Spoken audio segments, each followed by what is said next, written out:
Good afternoon. आज आमच्याकडे piece pulao, ज्याला आम्ही वाटाण्याची खिचडी म्हणतो, लाल चटणी भरलेली पापलेटं आणि बटाट्याचं भुजणं असा वीकेंडचा प्लॅन आहे। चला तर मग पापलेटं भरायसाठी आता आपण याला अशी आडवी चीर घेऊन त्याला स्लिट करून घेऊया। तर अशी काळ्या साईडच्या भागामध्ये, म्हणजे ह्या साईडला असा काळा भाग आहे, तिथून छेद देऊन त्याला शेपटीपर्यंत असा मी छेद देत आहे, ज्याने त्याला एक पोकळी मिळेल। ती पोकळी आतपर्यंत अशी आत सुरी घालून करून त्याचा एक पॉकेट बनवायचं। आता मी दुसरी पण अशीच करून घेत आहे, ज्याला एक प्रकारे पॉकेट तयार करायचं आहे। अशी सगळी पापलेटं स्लिट करून घेतल्यावर मी त्याच्यावर आता लिंबू रस पिळत आहे। लिंबाचा रस पिळल्याने पापलेट फर्म राहते। आता मी मीठ आणि हळद घालून त्याला चांगलं फासून घेते। व्यवस्थित असं पसरावून पापलेटं मी फ्रीजमध्ये आता ठेवून देणार आहे। आता वाटाण्याच्या खिचडीसाठी मी तांदूळ धुवून भिजत घालून ठेवला आहे। मी तांदूळ 1.5 माप घेतला होता आणि त्यासाठी मी अंदाजे इतके वाटाणे घेत आहे। आता मी हिरवी चटणी वाटून घेत आहे।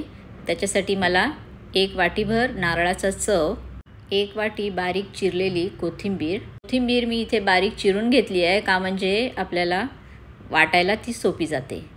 त्याचबरोबर 1-2 इंच आलं आणि 3 मिरच्या।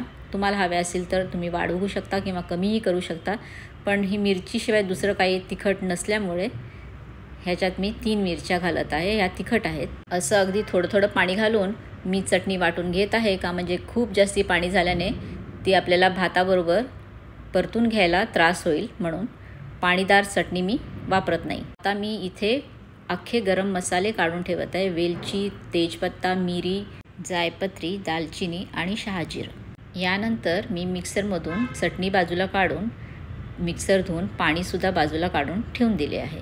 आता मी अंदाजे 4 ते 5 चमचे तेल तापायला ठेवून त्यात मी काढलेले हे मसाले घालून तेलामध्ये थोडेसे असे भुनवून घेत आहे, ज्याने सुंदर सुगंध सुटतो आणि भातालासुद्धा याचा परिमळ छान येतो।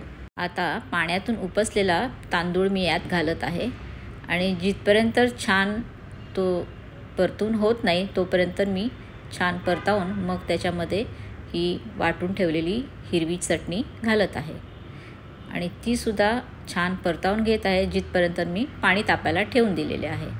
अशी आता झाल्यावर मी त्यात वाटाणेसुद्धा घातलेत आणि चटणीचं मिक्सर धुवून वाटून ठेवलेलं पाणी 1 वाटीभर मी घालत आहे आणि त्याच अंदाजाने मी गरम पाणीसुद्धा यात घालत आहे। तांदूळ जुना असल्यामुळे मी एकाला 2.5 माप घालते, नवीन असल्यास त्याला 2 माप तुम्ही घालू शकता। यात अंदाजे मीठ घालून मी खिचडी अशी मध्यम गॅसवर शिजवत आहे। मध्ये मध्ये त्याला ढवळायला लागते, का म्हणजे खोबरे असल्यामुळे खाली लागायची शक्यता जास्ती असते। असे अंदाजे इथपर्यंत शिजून झाल्यावर मग मी आता त्याला झाकण ठेवून मंद गॅसवर शिजवायला ठेवून देईन। 5-1 मिनिटे मंद गॅसवर शिजल्यावर तो आता तयार आहे। त्यावर थोडीशी तुपाची धार सोडून मी थोडासा तिला फळफळीत करून घेत आहे। तर अशी वाटाण्याची खिचडी तयार आहे। मी तिला 15 मिनिटे झाकून ठेवून मग सर्व करायला घेत आहे। जेवायची वेळ आता जवळच येत आहे आणि आता मला त्याच्यासाठी पापलेटात भरायला चटणी बनवायला लागेल। मी 5-6 लसणीच्या पाकळ्या आणि थोडीशी चिंच घातली आहे।